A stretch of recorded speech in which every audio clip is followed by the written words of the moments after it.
Welcome to Ready for Real Estate. I'm Lauren.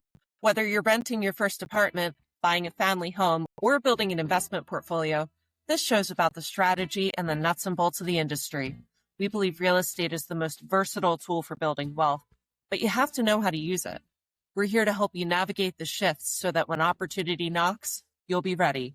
Let's get into it. All right, welcome. Welcome to the newest episode of Ready for Real Estate. It's Matt Grace with his crew, Lauren, and our special guest today, Raeann. And I'm so happy to bring Raeann in today. Hi, Raeann. How are you? And we're Hi, how's talking everybody doing?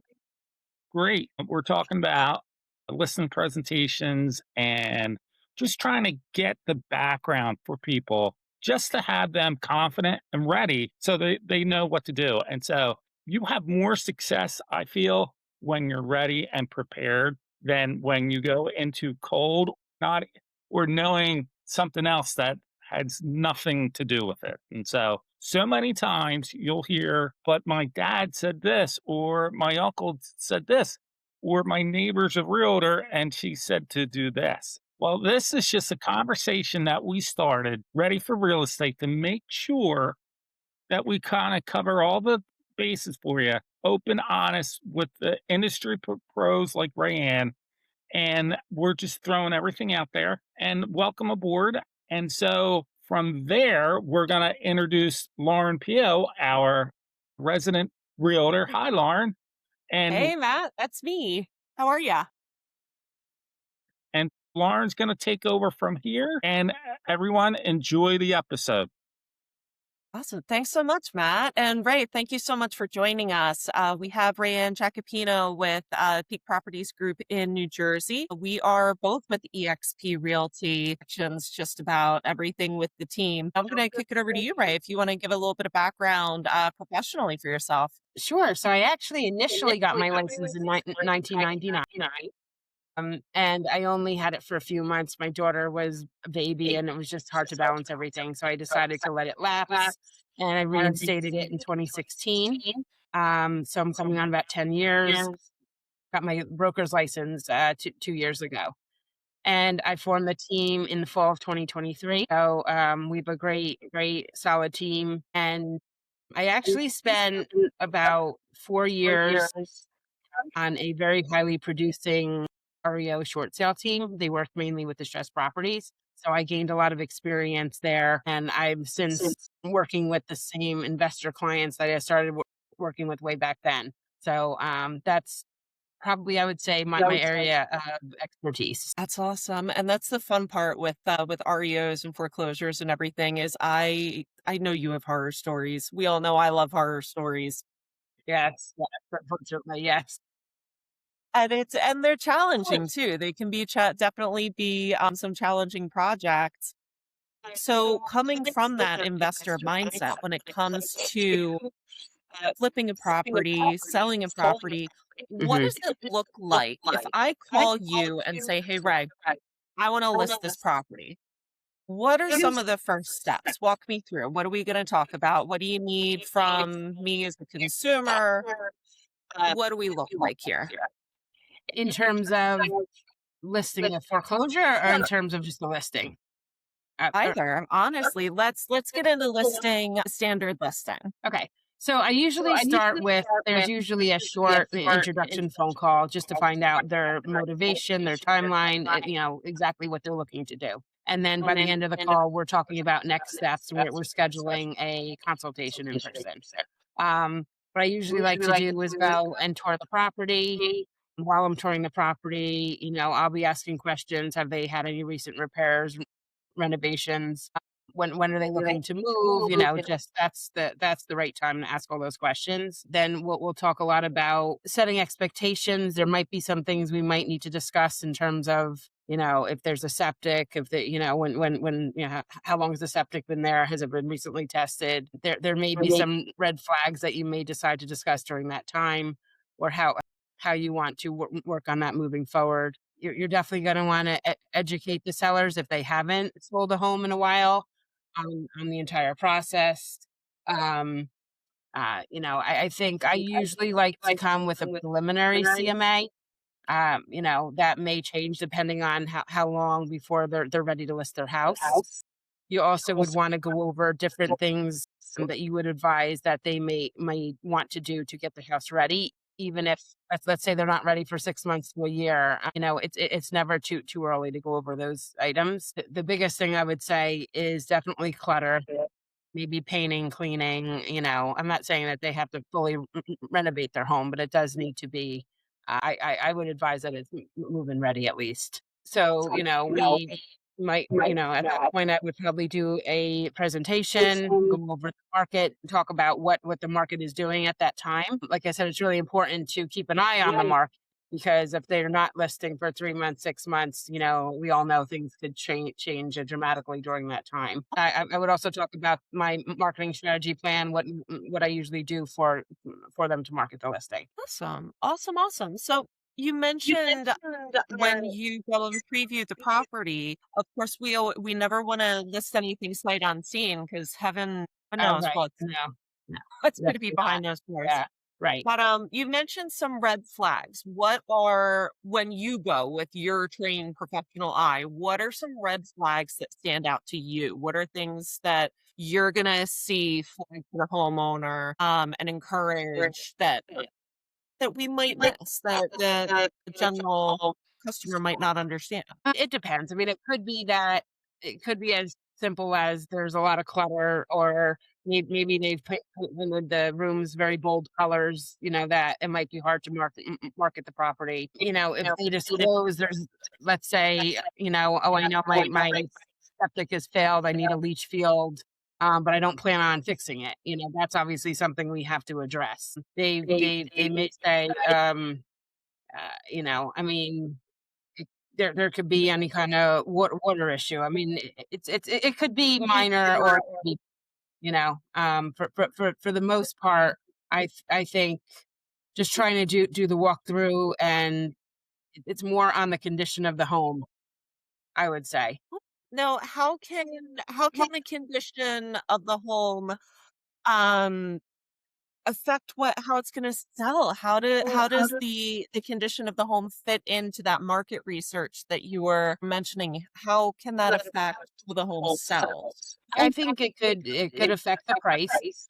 It could affect the offer price. I think it also, you got to think about the other homes that are going to be your competition. Like what are the other homes that are currently on the market in that price range that you want to list it for? I think it doesn't, like I said, it doesn't have to be fully renovated, but we should be able to walk through the home. They should be able to visualize living there. So that's what I'm saying. Awesome, awesome. So, excuse me. So, coming Right, in, and it's exactly. the first time we're talking to somebody, seeing the home, looking at pictures. It's not our first time in the neighborhood. What Right. is some of that? And this to me kind of falls into that, like, well, what am I paying you for? Right. Question. Right. Like, as a realtor, like, Right. this is what you're paying me for, and this is just a portion. But what does Right. some of that homework look like? What's some of the research that you do? What are you digging into? What does it tell you? How does it help you out? Like, why are we spending our time doing this? So, I mean, first of all, on the phone with them, I usually try to get, some of the home criteria, but whether it's beds, baths, finished basement, size of the lot. I mean, it doesn't have to be everything, but I like to use that information to pull, like I said, the preliminary CMA. I always try to look at in the MLS to see if there was an older listing that's not, there's not, sometimes they're not in there. They could have been an off market deal, the last transaction. But I do try to look, obviously, they may have done some updates since the last sale, but I still like to look through the old MLS. I'll do an open records request through the town, just try to, research all permits, especially if you're looking at septic. You may find out that they recently switched over from oil to natural gas. And you're going to want to make sure that you do some research and make sure that the oil tank has been decommissioned and it's clean and all that kind of stuff. But I do try to get some of that information before we meet. So what kind of effect would something like that have? Like if there's an open permit on a home, what effect could that have once we go to market? Well, I would say that they should make sure it's closed before we go to market. That's what I would advise. Awesome. Matt, do you have any questions? Well, Ray, thank Standing you out so much super? for coming on, and just to back up a little bit, Okay. why did you choose EXP as a business partner? And so Lauren mentioned that you're a team lead. What's that Yes, entail? a lot. Yeah. So actually, I was at I think four other brokerages. I spent the most time at Coldwell Banker, and then I did join a smaller boutique brokerage, West End, and then I went over to Remax for a while. I think I was just looking. A friend of mine was an EXP agent, and I think at the time I was looking to get away from the brick and mortar model a little bit, and I wanted more flexibility with my schedule. I didn't want to feel like I had to go in for floor time and was required to go in, on a daily basis. I had no issue with going in for trainings, this and that, but I was just looking for something different. I like some of the things that they had offered, and asking around to a couple other agents that were already over at EXP. I was ready to make the switch. Okay. And so what's the difference other than EXP doesn't have brick and mortar or the actual stores that they have, like Keller Williams, with that I am a Keller Williams agent. I have been. Mhm. Um, and where there's an actual office, mailbox, people. Right. Now, I love the EXP model of you Yes. can do it anywhere. It's such a Right. chronic brokerage, and so Right. Yes. and the flexibility of that. So what's the difference other than that you notice as you conduct your business? So is it more free, as in more flexible hours, or is it how's the training done when there isn't a general meeting place? So is it all electronic or Yes, it is electronic, but there are opportunities for live trainings as well. We're all part of a group. In addition to our team, we're also part of a group. EXP, I think I don't know off the top of my head how many trainings they Mhm. host in a week, but there's a Yeah. ton. So in terms of yes, I feel like there's a lot more freedom. Okay. The technology is amazing. I do think it's more of a community, not that a brick and mortar wouldn't be, but we do Right. have a wide range of, network. I've been very happy. The difference was for me, it was a little bit of an adjustment.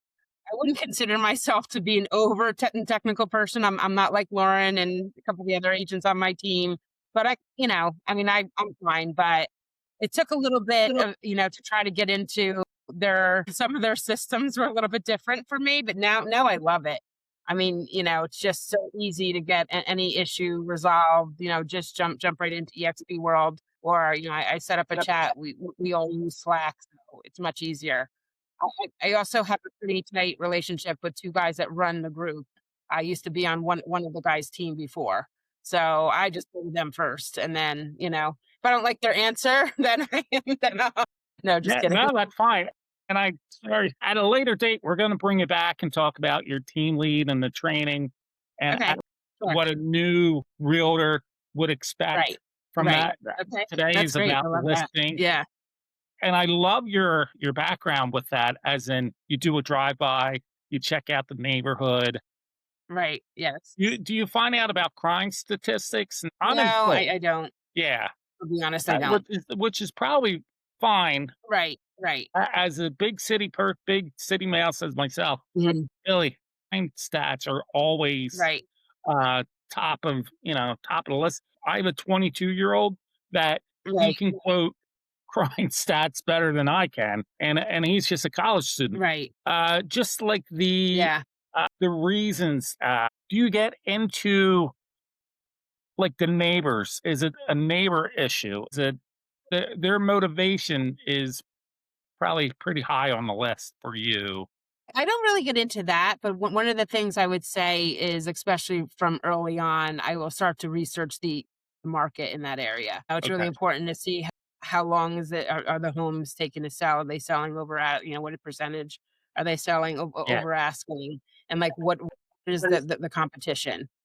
Okay. And with the listing presentation, which I finalized the CMA after I've already met with them and gone through the tour and the consultation. But I always give a range, right? Obviously, if the seller, wants to sell more than I'm recommending, we'll still within reason, talk about that and list what they want to list for. But I always provide a range. I won't just say, okay, this is, my recommended list price is X, but it's really important, to keep an eye on the market and know, what that market's doing because, one town over could be completely different, you know? I So, noticed that, yes. in Philly, it literally changes from block to block, from Right, neighborhood to right, neighborhood. Like, you can be right, on one end of one block, and it completely changes, but to the other. right. Yes. Yes. That's great. So thank you. So you mentioned, Ray, some of your marketing strategies and some of your marketing efforts. What does that look like? I know every agent can more or less tell you the same thing. Oh, I'll put it on Right, the MLS, it'll right, syndicate, it'll do this, it'll right, do that. right. Yeah. We all have access. Right. What I know. what do you do to market your properties? So it's funny because, I think some people that may not know enough about real estate might think, okay, yeah, the agent just puts their sign in the yard, puts it on the MLS, and it sells itself. Why do I need to pay them, X%? Um, so, I do have a pretty strong marketing strategy. We always do professional photography. It's a requirement for everyone on the team. I even recommend video. You don't have to do a full video. You could even just do a walkthrough, Instagram reel or something like that. That's fine. I also obviously the social media is super important. I also would recommend doing I would recommend doing virtual staging if it's a vacant home, especially if it happens to be, let's say, a flip and it's completely vacant. It's even if you just choose like three rooms to virtually stage. Sometimes we'll offer to do floor plans, even the 3D home tours, the Matterport. I also usually do just list postcards. We'll do like an email marketing campaign, not just to other agents, but also other people in our contact list. The photographer I use also does like a single property website, and he does a marketing plan, which I think is great. So it's easy for us because we can go in and design the flyers and we'll post those. So that is my passion. I love marketing the properties. Like I absolutely love it. That's probably one of my top things that I really like to do. We also do open houses. We could do a broker open if the seller would like. That's typically gonna be, like, during the week on a Tuesday or Thursday, something like that, where you'd invite all the area, agents to come through prior to the public open house. That's awesome. So is there anything you do that is unique that hardly anyone else does? As in, it sounds like you're pretty comprehensive in the whole plan of that. And that's a good question. I would say, I think I'm a great communicator. I'm very detailed. I am old school in terms of I make physical lists every day and everything I have to do. I do try it. I try to check in with the seller frequently to update them on the feedback from other agents or other people that have taken through the home. But I would say, I I'm also a certified mentor at eXp. I don't know if I mentioned that. So I think I'm a good educator. I think I'm a good asset to the client to educate them through the whole process. So it sounds like you answer your phone, which you always hear. Yeah. My realtor does not answer his phone. Yes, I know. I So know. hard to get a hold of. That Only happens when a they lot. want something from you, you'll hear from them. But Right. it's always good to Exactly. have that back and forth because Yeah. you're really the eyes and ears of the whole process. Right. Exactly. And speaking of eyes and ears, I can attest to Raeann's efforts. She's really involved in the community as well.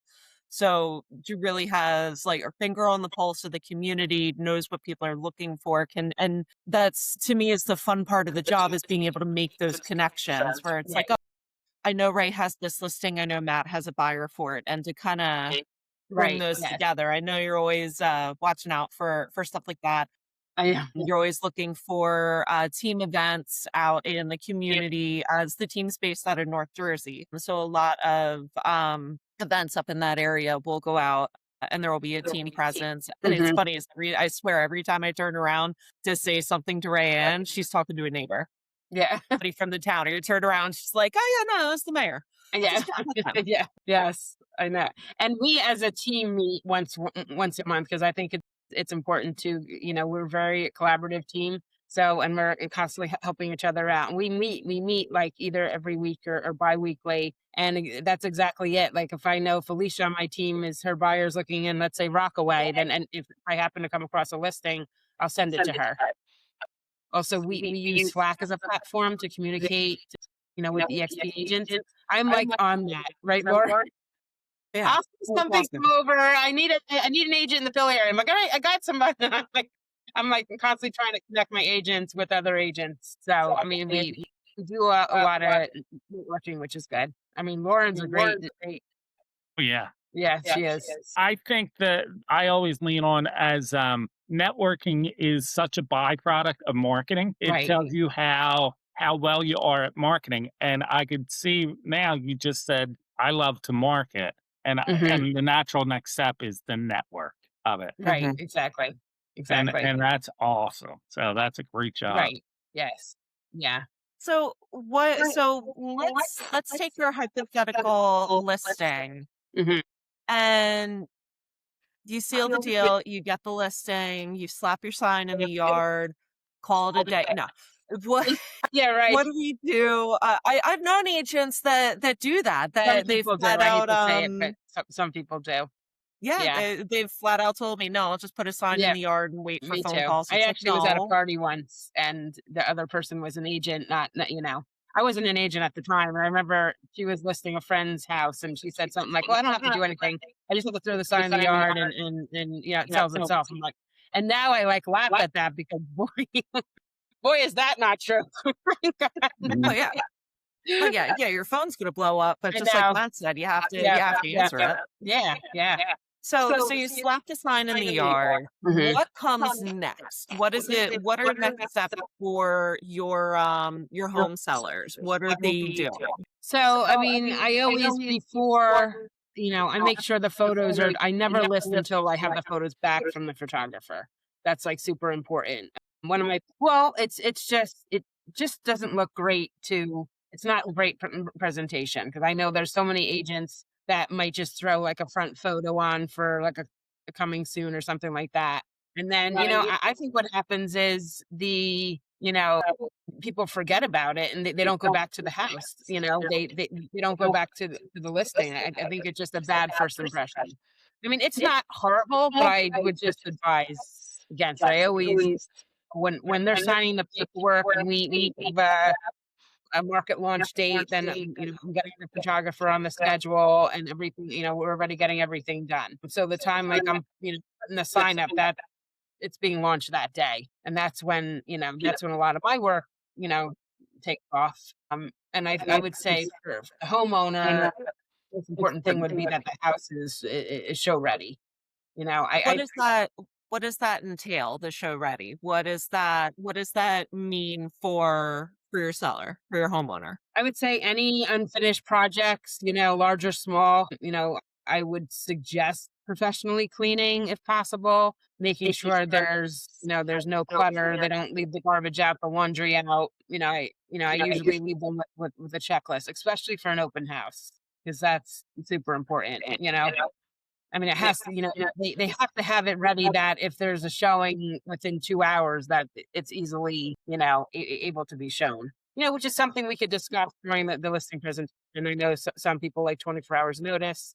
They, they may have an animal, and they may have a dog or cat, and somebody may need to go there and take care of the dog or cat while the showing's going on. I mean, on occasion, the listing agent may request to be there at the show. I mean, they may request that the listing agent is at showings. I don't see it that often, but it can occur. So I mean, all those things need to be discussed during the consultation. How do you So handle oh, sorry. Yeah. How do you handle, renters and disgruntled tenants that, during showings, like, it won't open up or, they agree to it and then, they're gone? That is an issue. Yeah. Is there any tips or tricks that you use to make sure and, I mean, you can't hold people to the property, of course, but Right. any sort of backup plan? I think blocking off showings are good, especially if the tenants are being a little, let's say, difficult. I think trying to let's say a 2 hour window where you could try to get everyone to go in at the same time so that they're not bothered so much. But Mhm. it is an issue. I mean, I hear it all the time. I mean, I have investors that I try to take to properties, and it does happen.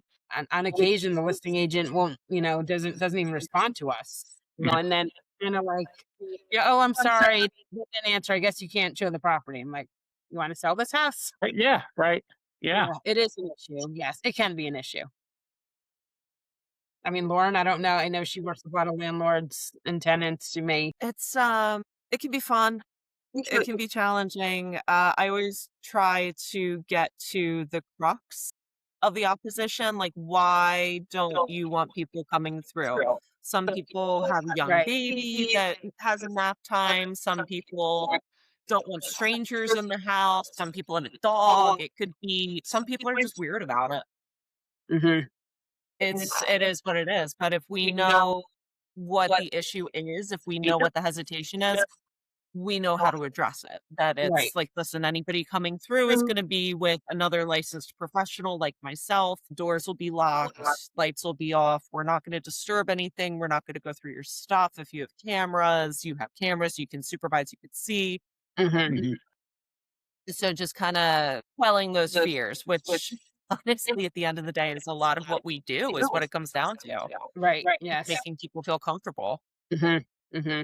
Yeah. Awesome. When you show a house, would you advise that the seller be present or that the listing agent be present? Who should be at, ideally, perfect world, Hmm. who's at your showing? So I don't advise that the seller's there. And, as a buyer's agent, I would say that, I mean, it's not an issue to have the listing agent there, but it's better if they're not, especially at an inspection. That's something else that I don't think a seller or listing agent should be at an inspection. I mean, the listing agent should be available if you have any questions. But no, I don't advise that the seller's there. I mean, there was a few times I think I showed a couple properties during COVID, and the sellers were there. It's not horrible, but it's just a little uncomfortable, I think, for the buyers. Yeah, like, you can't really, like, you're hesitant to, like, speak freely or I once had a showing that the owners were not there, but they left the mic on and they Hmm. taped the conversation Wow. and I didn't even hear it. The tour clients ripped them for not living cleanly and it created a big dust up. Like they were not back. Like you can't Hmm. do that, but they got Right. really mad. They got insulted, but Hmm. Hmm. they shouldn't have listened. So Right. that's the Yes. reason. and it's like, we don't think about how prevalent those cameras are. I mean, who doesn't have a Ring doorbell now? Who doesn't have the Blink whatever to keep an eye on the dog when you're not home? And that's, something that we touch on in trainings, is to always assume you're being recorded. Right. Exactly. I feel so bad. I've rushed buyers out of the house the other day, because we were starting to talk strategy. Hmm. And I had to kick Yep. everybody out real quick. It's like, I okay, agree. I don't know if there were cameras. I didn't see anything. Uh-huh. I don't know, but Yep. just in case, don't. I'm not Yep. showing my hand. Get outside. Like, we'll talk in the Right. driveway. Come on, let's go get Yeah, coffee. exactly. No, no, I feel the same way. Yeah, it's like weird. We all seem paranoid. We're all looking around before we talk about anything. Yeah, Lauren as like a Navy SEAL with Hmm. the hand signals. Yeah. Yeah. Yeah, plus especially now, I think the market is starting to heat up again. So, I've shown properties and there's like, somebody already in, somebody waiting to come, more people waiting to come in. And, I always tell my clients, we'll talk afterwards, we'll go get a cup of coffee or something. So Exactly. You don't yeah, want anyone taking your everyone's listening. strategy. Exactly. Exactly. I know. So what's your perfect lead time for initial contact to actually slapping that sign up in the yard, as Lauren says? My Right. biggest pet peeve is a leaning sign. Like you can't Okay. like I can't stand a leaning sign or Right. missing rider. It drives Right. me crazy. Right. Right. So I never put the sign up before. I mean, I always put it up like the day that the house goes live. I have an issue with agents that decide to put the sign up, but I mean, they may or may not have any signed paperwork, and they're leaving it up a month before it goes live. So I always do it the day of. Yeah. So I would I, say for me, it would be like, sorry. I don't know. Go. Yeah. I think a month would be great. I mean, the more time, the better to prepare. It doesn't. I mean, I could certainly do it within a week to 2 weeks, Yeah. but I think the more time we have to research the market, research the property, like we said, permits, and try to come up with the detailed marketing strategy. I would say. Because a lot of times what I do is I'll do like an incomplete listing in the MLS pretty early, Mhm. as soon as they sign the paperwork, and I know I'm getting the listing. And then I'm like such a perfectionist when it comes to like the details that I'll go in and change it like 3 or 4 times, and they have to sign off on it before it goes live. But the more time I have to prepare, for me, the better. Like I have investors that flip properties, and I'm already like, as as they're just closing on purchasing it, which could be 2 to 3 months before they're ready. I'm already, working on my brand. No, that's great. That's very smart. And it's almost easier to do it that way because like your investors are like they're reaching out to you like, "Hey, I'm putting in a new hot water heater." They're piecemealing this information to you Yes. so you can go in and update it as it's coming in. And that's something that I do. I don't think I spoke about it before, but especially with my investors, I do, stop and meet with them at the property a lot during the whole project. I do give them some advice.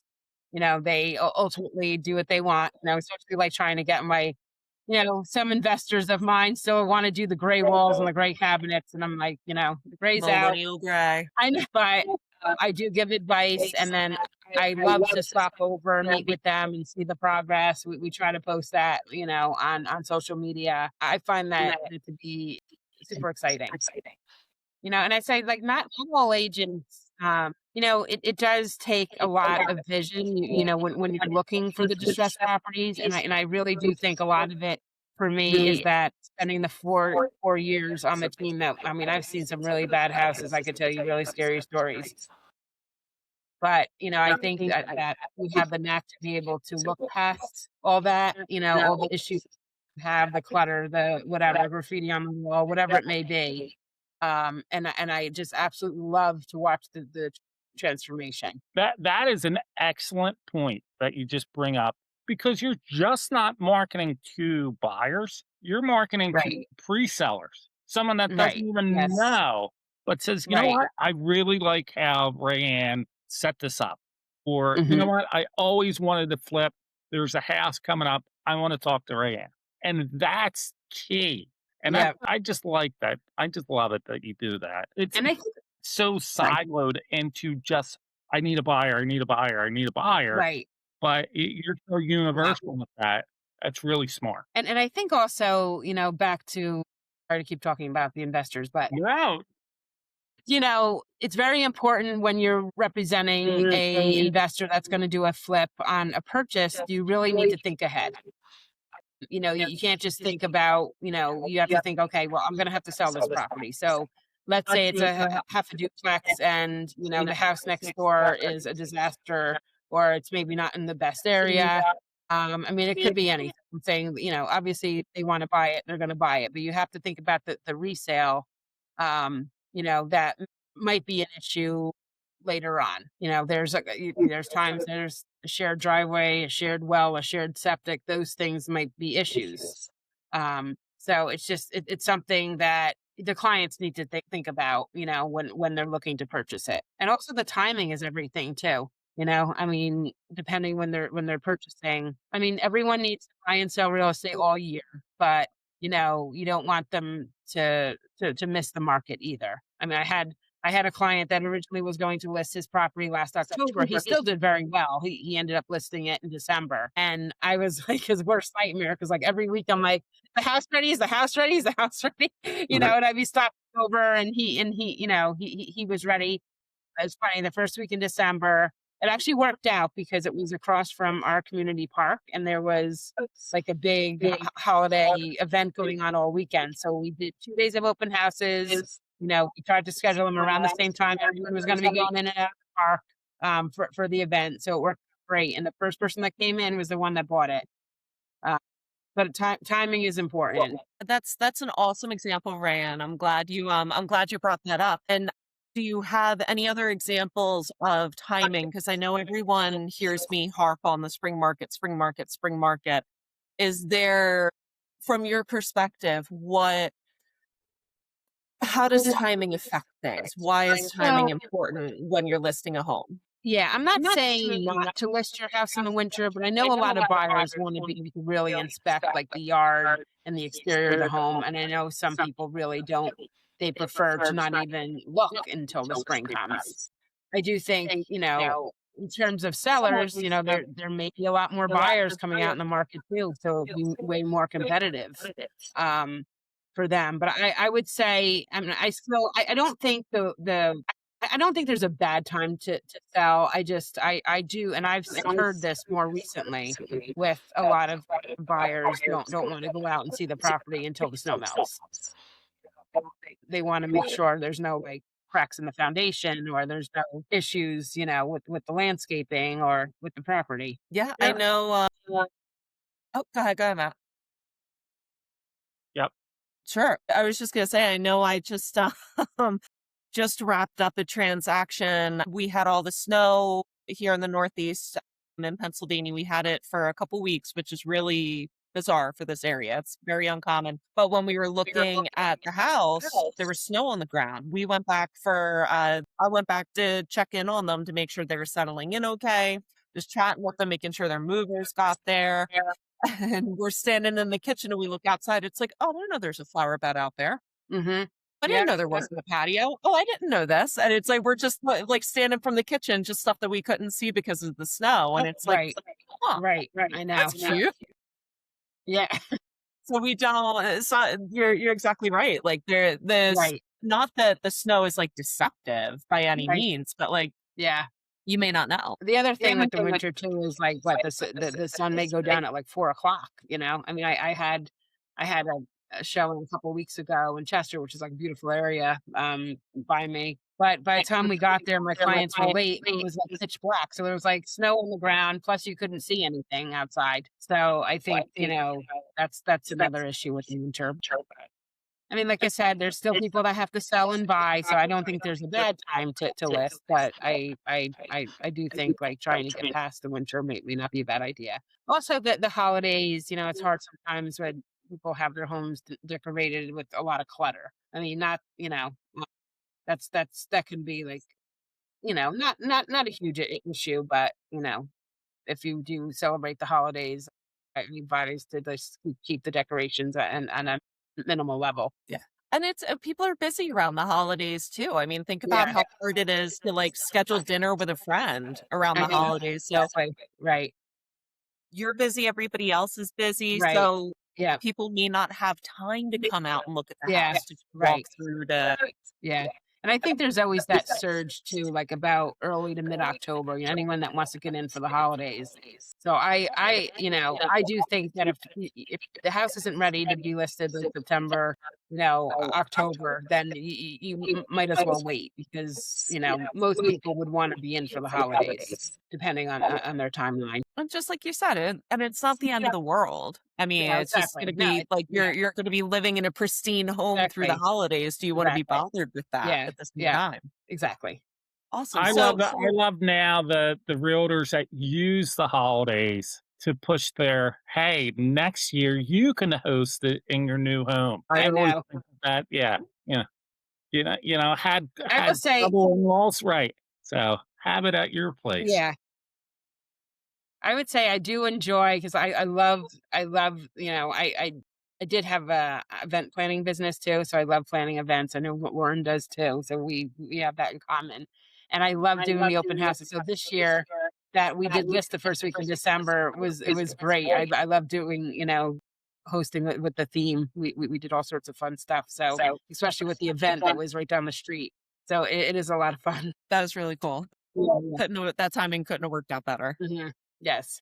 Awesome. So we have the house, we have the open house, we have some buyers. Right. What does it look like? What does the contract look like for your seller going under contract? What does that mean for your seller, for your investor, for your homeowner? I mean, obviously the buyers will have the inspections, so you'd be advising, once the buyer has done their inspections and you find out maybe there's some issues that they want to negotiate on, then you would consult with your clients on what they were willing to do and what they weren't willing to do. The other issue is the appraisal. And on occasion there can be it may not appraise, and the buyers may not be in the position to waive a portion of the appraisal. So, there's really only three options, right? The seller could pay the difference, you could split it in the middle, or the buyer could pay, the difference. So, I'm not seeing that as much. I think a few years ago the appraisals was more of an issue than they are today. Now, what is the importance of an appraisal? Why do we care as the seller? Why do I care about how the house appraises?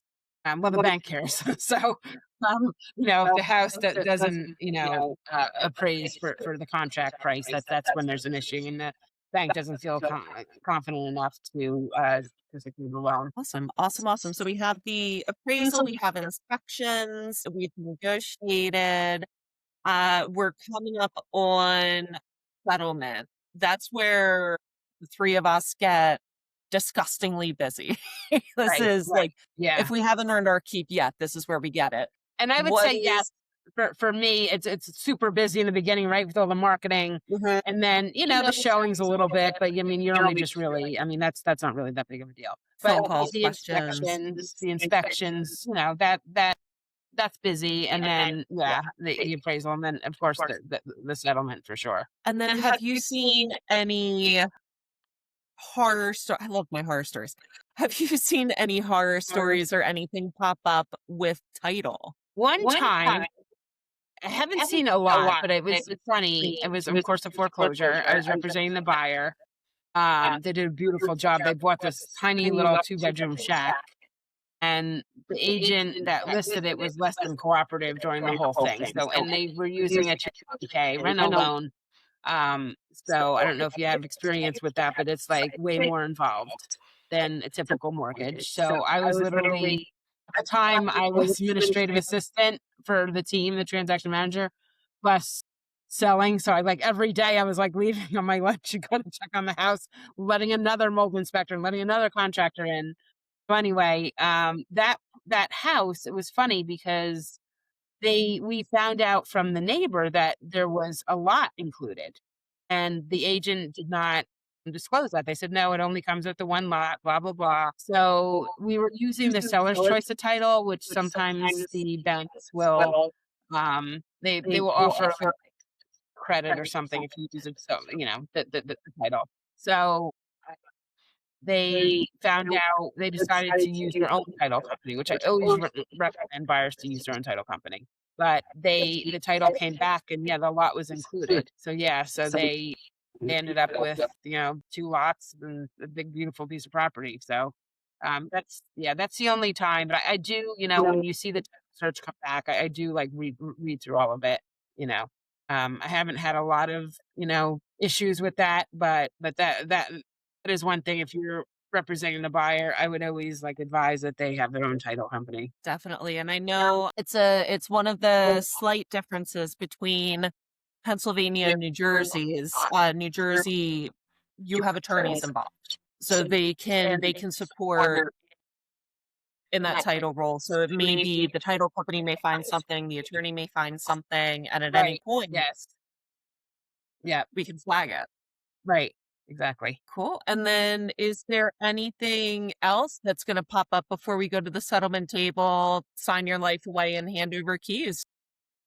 I mean, it's important that the seller know that they have to transfer the home in room, clean condition. I did have one time where the seller left a bunch of furniture. I mean, the buyers didn't want it, so they had to and they moved out of the sellers moved out of state, so they had to last minute try to find someone to take the furniture. So I did have actually first house that we bought years ago. This is minor, but I left the dishes in the dishwasher. I was like, what in the world? Oh, We're moving in, and I went to clean and everything, and there was dishes in the dishwasher. because they're going to drive themselves nuts looking for that one mug, the plate Right. that's missing. Right. Stinks. Yes. Wow. It's too funny. Yeah. I mean, that's honestly, that's I know. nothing. No, it's nothing, but I just thought it was funny. Yeah. It's But we nothing. had, my parents had a tenant one time who just up and dipped and Mhm. just, okay, bye, and just left Wow. a ton of stuff in the house. And I'm kicking myself still for not helping with that clean out. Because the next thing I know, my cousin's texting me because he went to help my dad clean everything out. He's telling me the apparel Mhm. and accessories that they were finding. Okay. Oh my gosh. But he also wound up with a PS5 because she left that too. Okay. Okay.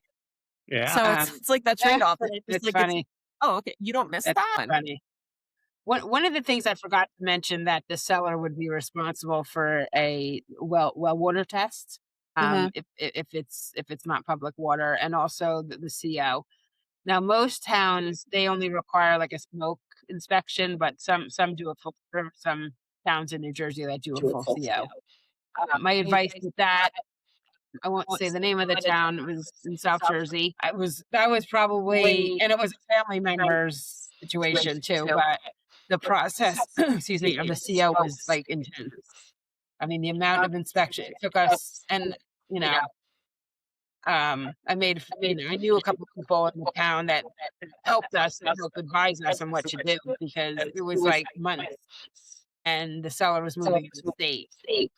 That is something that if it is the full CO, I suggest the seller's getting on that as soon as possible.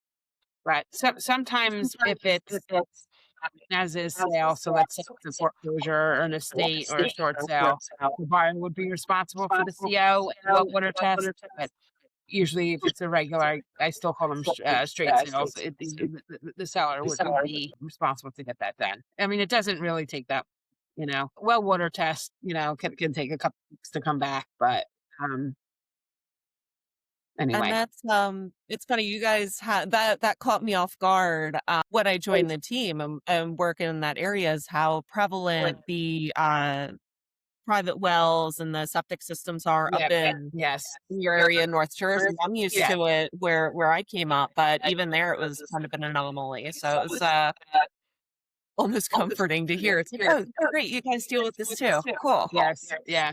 I'm actually working with a buyer now, and it's a sewer. A lot of the areas around here are very rural. The areas that I work, I work. I don't know if I mentioned, but Morris County, Sussex County, and Warren. I will work Hunterdon County as well. Beautiful county, but most of them, there's only a few towns that really have public sewer. Almost everything is septic.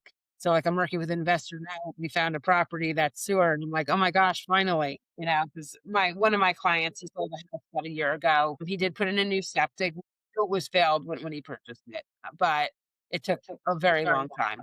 So I mean, that's my advice too. If seller does need to replace the septic, try to get it done as soon as possible. Definitely. Yeah. So all right. So that's Matt, do you have any other questions? I know that's kind of the lifespan of the listing process. Is there anything you're wondering, Matt, or anything else you want to touch on while we have Raeann? No, I think it was pretty thorough and pretty instructional. So and I would love to have Raeann as a listing agent because you feel like you're an advocate.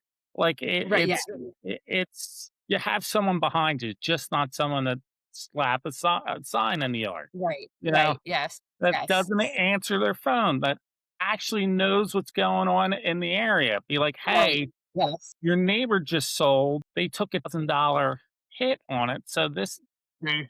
this may affect you some way. Or the Right. person may come to them and say, "Hey, Rayanne, Betty says she sold her house for 60,000 more." And you just Hmm. pull it out, be like, "Hey, Betty's house, this was the actual price. So Betty's full of poo Right. poo." So Yeah. and that and that's what it's about. It Right. is your therapist, your everything It's involved true. with the person you're walking through.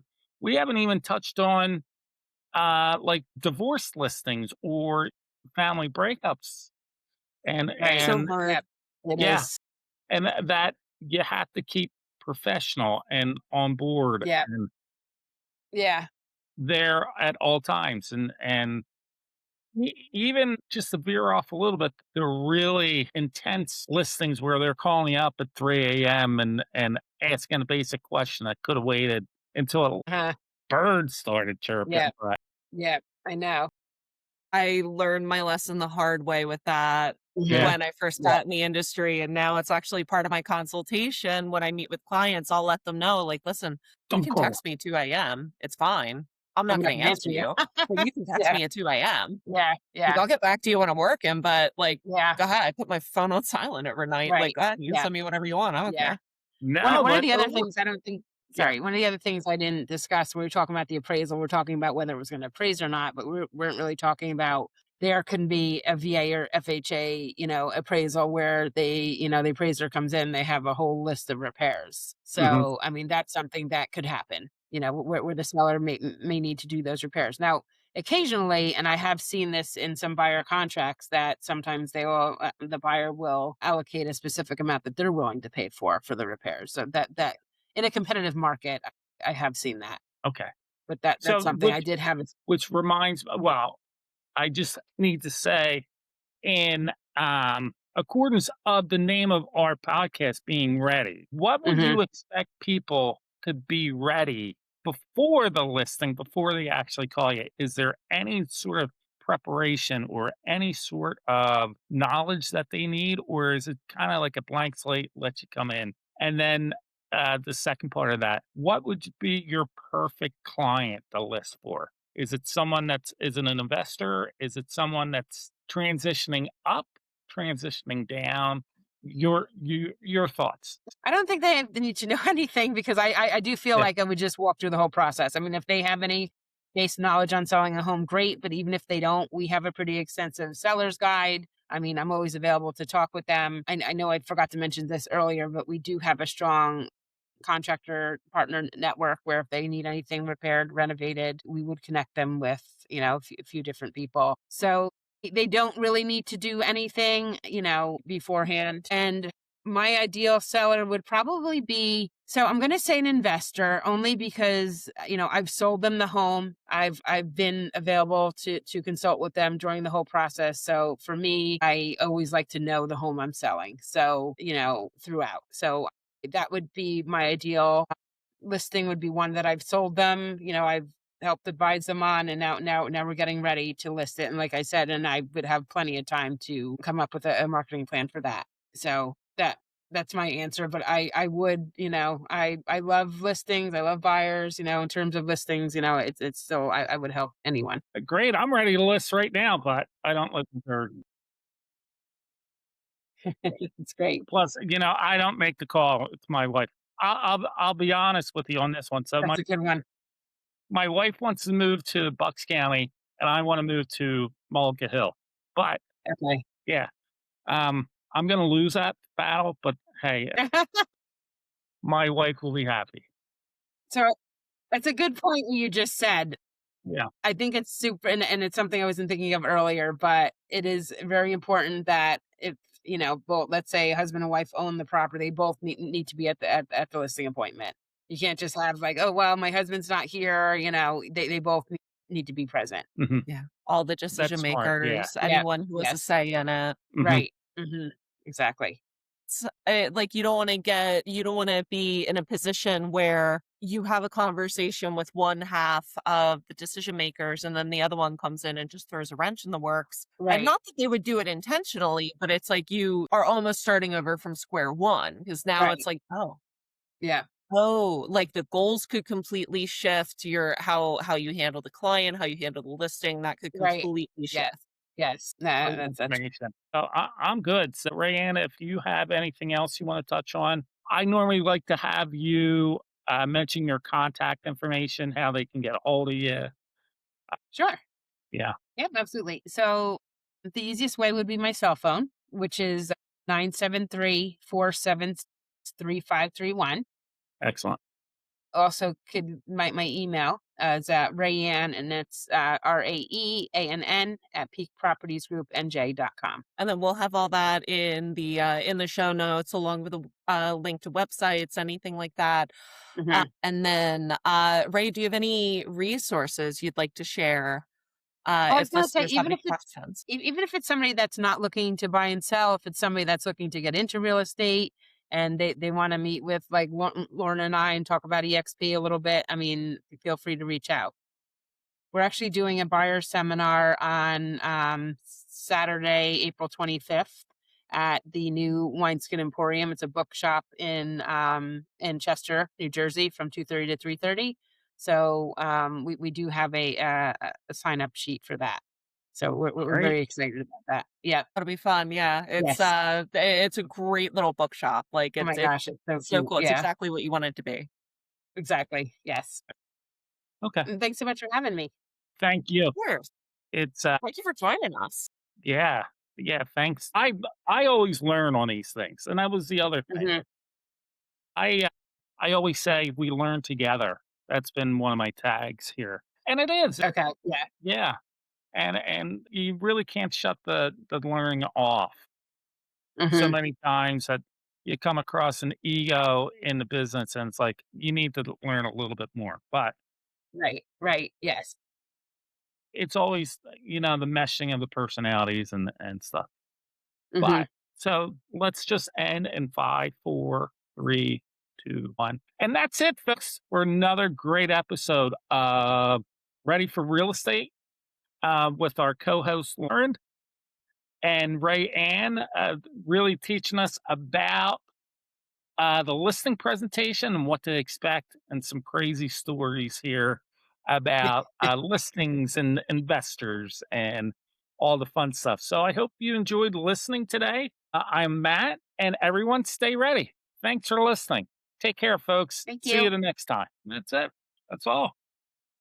Thanks so much for listening. If you're looking for the links we mentioned today or want to connect with us on social media, everything you need is right there in the show notes. Join our community on Beehive for more market insights. And if you have a topic you want us to cover, reach out. We're always listening. If you need support on your next real estate deal, let us know. Matt Grace is a licensed realtor with Keller Williams in Pennsylvania, and Lauren is a licensed realtor with eXp Realty in Pennsylvania and New Jersey. Remember, the market is always moving. When opportunity knocks, will you be ready? We'll see you in the next one.